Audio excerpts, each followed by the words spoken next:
merayakan hari ulang tahun ke-79 Negara Kesatuan Republik Indonesia yang merdeka 79 tahun. Dirgahayu Indonesia. Merdeka! Merdeka! Merdeka! Kayak Bapak Ibu yang semangat kan? Sebetulnya kita bukan hanya merdeka dari penjajahan, tapi kita juga sudah dimerdekahkan Allah dari dosa.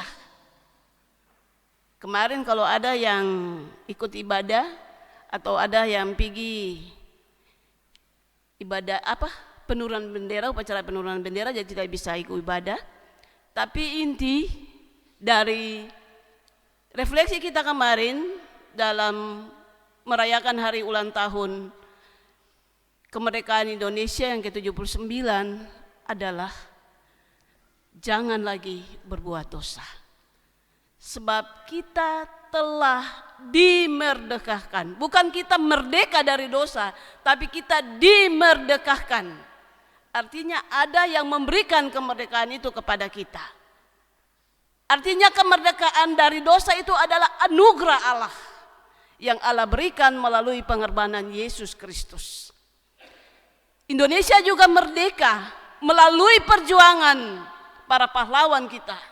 Tetapi kalau merdeka itu bukan juga anugerah Tuhan, belum tentu kita bisa merdeka dan menikmati kebebasan di negara kita sampai saat ini.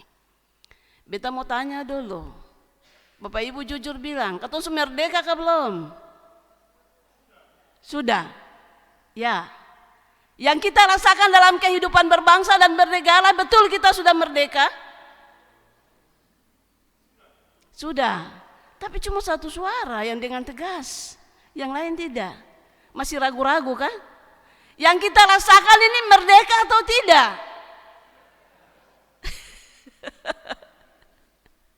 Masih ada ragu-ragu karena memang tanpa kita sadari kita masih dijajah. Kita sendiri menjajah diri kita dengan terus berbuat dosa. Itu yang pertama. Tetapi juga kita dijajah oleh kekuasaan. Dijajah oleh kekuasaan karena itu ada korupsi yang berjalan terus langgeng di negara kita. Nepotisme yang juga masih langgeng di negara kita.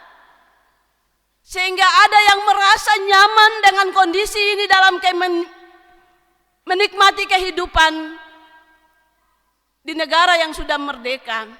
Tapi ada juga yang masih merasakan dijajah.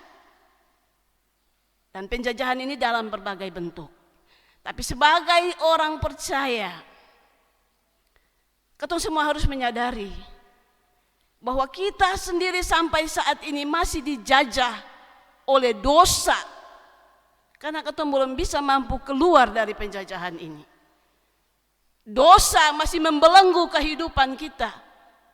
Sehingga kita masih terus dijajah oleh dosa. Bacaan kita saat ini, dia mengawali dengan kisah yang sangat memprihatinkan kita. Seorang pemimpin yang kita kenal dalam Alkitab, dalam cerita kita, dia memiliki hikmat. Tapi dia biasa melakukan pelanggaran. Pelanggaran yang paling besar yang dia buat adalah, bayangkan Bapak Ibu, dia punya istri 1.000. Istri 700. Gundik atau istri piara atau selingkuhan 300. Bagaimana dia bisa menjadi pemimpin? Kalau dia sudah mencondongkan hatinya pada nafsu duniawi. Dan karena itu Allah murka terhadap Salomo. Akibat ulah Salomo ini terjadilah Israel pecah menjadi 2, yaitu Israel Utara dan Israel Selatan. Di bagian akhir bacaan ini, aku akan menggoyahkan kerajaanmu. Tetapi Allah masih memiliki belas kasihan. Aku akan memberikan satu kerajaan untuk anakmu. Artinya Salomo pun anak akan menjadi raja. Bayangkan Salomo sudah melakukan kesalahan yang besar itu. Allah masih menunjukkan kasihnya. Karena Allah berpikir kepada ayahnya Daud yang begitu setia kepadanya. Bapak Ibu, kenapa Salomo beristrikan 1.000 orang dari orang-orang asing bangsawan, padahal Allah sudah melarangnya untuk bergaul dengan orang asing, apalagi sampai kawin dengan orang asing. Karena mereka akan mempengaruhi Salomo yang berhikmat itu untuk tidak lagi taat kepada Allah, tetapi mencondongkan hatinya untuk menyembah kepada Allah-Allah yang disembah oleh orang-orang yang dicintainya. Ya, itu terbukti dalam bacaan kita ya. Ia membuat dewa-dewa tempat persembahan dari istri-istrinya yang merupakan kejijikan bagi Allah. Ia berikan itu di Yerusalem. Dan itu membuat Allah marah kepadanya. Dalam ketetapan raja itu, sesungguhnya seorang yang menjadi raja di Israel itu harus berasal dari dalam keturunan Israel sendiri. Itu yang pertama. Yang kedua, cuma punya satu istri. Bayangkan, Salomo terus dijajah oleh dosa. Dan karena itu dia melanggar 1.000 kali lipat. Bukan satu istri tapi 1.000 istri.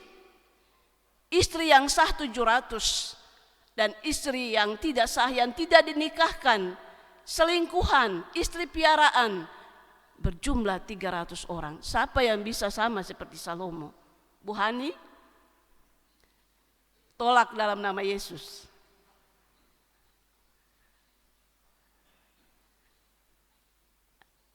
Salomo telah melanggar ketetapan-ketetapan Tuhan. Dan karena itu pasti timbul pertanyaan, Salomo yang dikenal sebagai raja yang berhikmat, kenapa bisa jatuh ke dalam dosa? Kuncinya satu saja. Tidak melaksanakan firman Tuhan, tidak taat kepada firman Tuhan. Dan kita semua, kalau tidak taat pada firman Tuhan, pasti kita akan jatuh ke dalam dosa. Padahal Salomo ini pada saat dia memimpin Israel, dia tidur dalam mimpinya, Tuhan datang kepadanya. Tuhan tanya, apa yang kau inginkan aku berikan kepadamu? Salomo yang minta kekuasaan, Salomo yang minta kejayaan, Salomo yang minta umur panjang. Salomo minta, berilah aku hikmat untuk bisa menimbang mana yang baik dan mana yang tidak baik. Karena saya tidak bisa mengambil keputusan terhadap perkara orang Israel yang begitu banyak jika saya tidak memiliki hikmat. Hikmat Salomo dinodai oleh nafsunya, oleh keinginan duniawinya, sehingga ia tidak lagi berpegang pada apa yang Allah perintahkan kepadanya. Allah sampaikan kepada Salomo bahwa luar biasa. Kalau ada seorang pemimpin itu selalu dia meminta untuk dia memiliki kejayaan dalam kepemimpinannya. Dia memiliki kekuasaan dalam kepemimpinannya. Tetapi Salomo yang minta semua itu. Salomo cuma minta Tuhan kasih dia hikmat, agar dia bisa membedakan mana yang baik dan mana yang tidak baik. Bapak Ibu jemaat yang kekasih, dari latar belakang ini, kenapa Salomo bisa beristri 1.000 dan melanggar perintah Tuhan? Kalau secara politik, hal ini merupakan bagian dari strategi politik Salomo untuk mengamankan Israel dari serangan musuh yang ada di sekitar. Karena semua bangsa asing di situ memusuhi bangsa Israel. Ini strategi Salomo, mengambil istri dari bangsa-bangsa asing untuk mengamankan Israel dari serangan. Itu strategi politiknya. Nanti Bapak Ibu bisa merenungkan, betul keseng kalau dengan strategi politik seperti itu, mengambil istri dari mereka yang memusuhi kita, sehingga jangan lagi ada serangan-serangan terhadap bangsa Israel. Yang berikut, ia juga mau menunjukkan bahwa Israel ini jaya, kaya, makmur. Dan karena itu dia mampu piara 1000 istri. Bayangkan, dengan kemakmuran yang dimiliki oleh Israel, dia mampu piara 1000 istri. Dengan keperkasaan dirinya secara fisik, dia bisa melayani 1000 istri.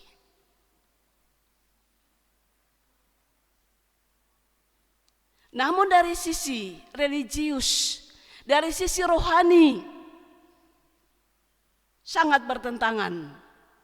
Sebab dari sisi politik dan ekonomi, Salomo berupaya untuk mempertahankan prinsip kekuasaannya sebagai seorang raja atau monarki absolut, sehingga orang puji dia. Oh iyo, bangsa-bangsa asing susah yang serang Israel lagi. Jadi dia tetap dipertahankan sebagai raja dengan beristrikan perempuan-perempuan asing yang disebutkan dalam bacaan kita tadi. Yang ada orang asing yang serang Israel, berarti dia punya kekuasaan sebagai raja tetap dipertahankan. Sementara itu bertentangan dengan monoteisme absolut, di mana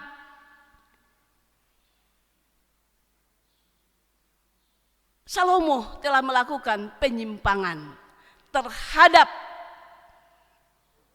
ketentuan firman Tuhan yang harus memiliki 1 istri. Memang ini sangat bertolak belakang. Kalau Salomo dijadikan contoh dengan memiliki istri yang banyak, nafsu duniawinya bertentangan dengan apa yang Allah perintahkan, bagaimana dengan realitas kehidupan kita?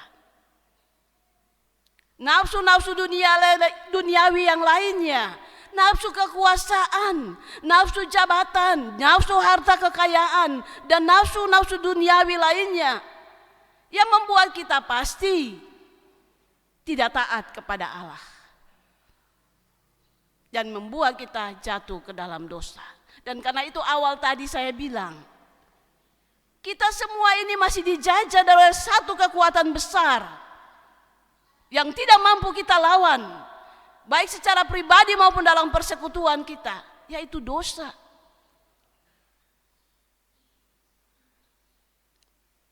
Kalau Salomo menunjukkan ketidaktaatannya kepada kehendak Tuhan dengan memperistri banyak, lebih dari 1, dengan berbagai dalih dan alasan sebagai strategi politik untuk mengamankan Israel dari serangan-serangan musuh, kita juga karena nafsu duniawi kita pakai berbagai strategi untuk mengamankan diri kita. Nanti setelah itu kita memberikan banyak alasan bahwa ini strategi saya untuk ini, itu, dan sebagainya. Padahal kita justru tidak berani menyuarakan kebenaran di negara yang sudah merdeka ini. Kenapa harus takut? Salah bilang salah, tidak bilang tidak.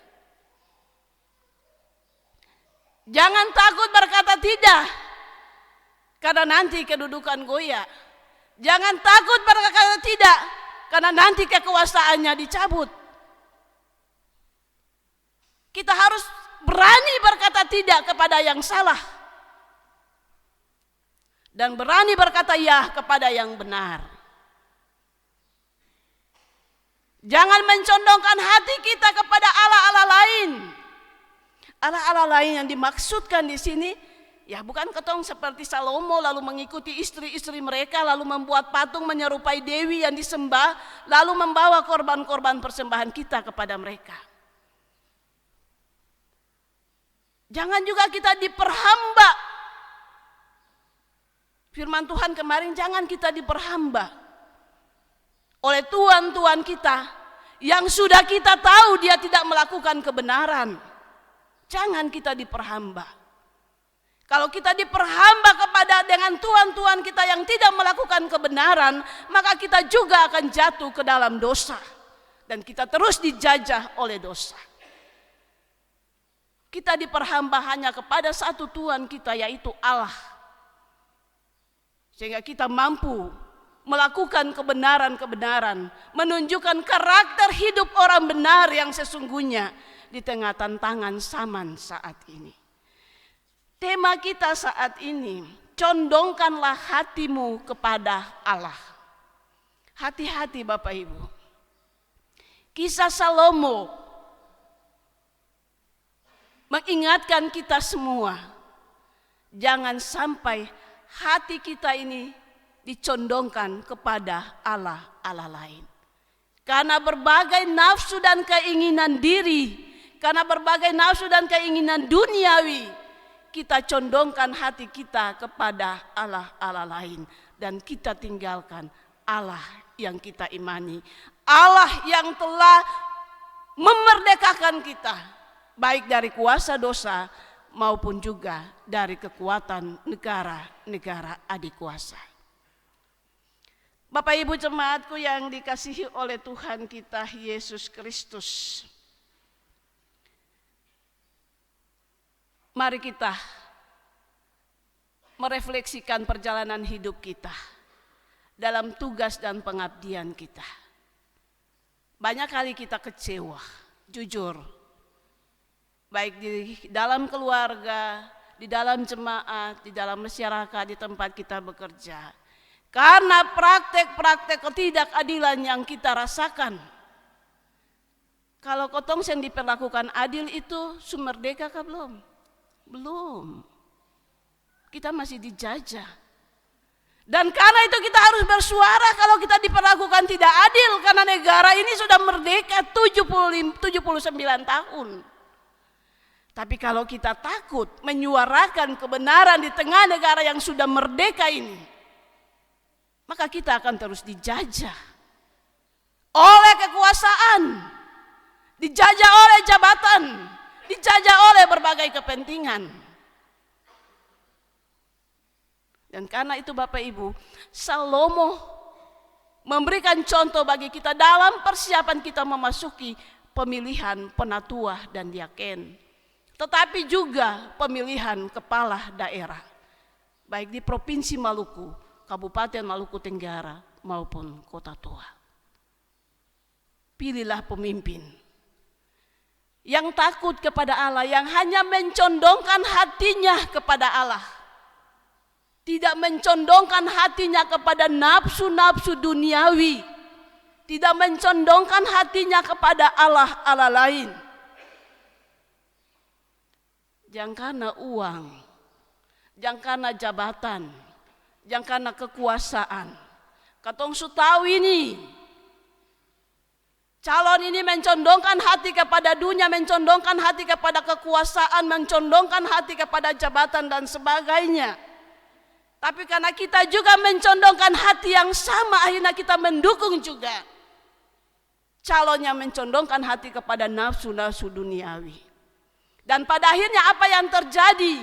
Israel terpecah menjadi dua. Terjadi keretakan dalam kehidupan persekutuan bermasyarakat. Ini juga yang akan kita alami. Jika hati kita condongkan kepada pemimpin yang nanti memimpin kita dengan nafsu duniawi, maka akan terjadi juga kehancuran di dalam persekutuan bermasyarakat dan bergereja. Mari kita berani menyuarakan kebenaran.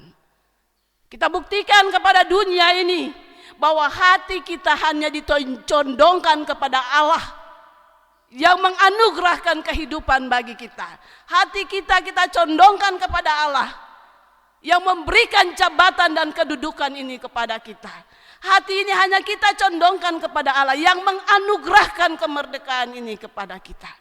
Agar kita bisa hidup berdamai di negeri ini. Tuhan menolong kita. Amin.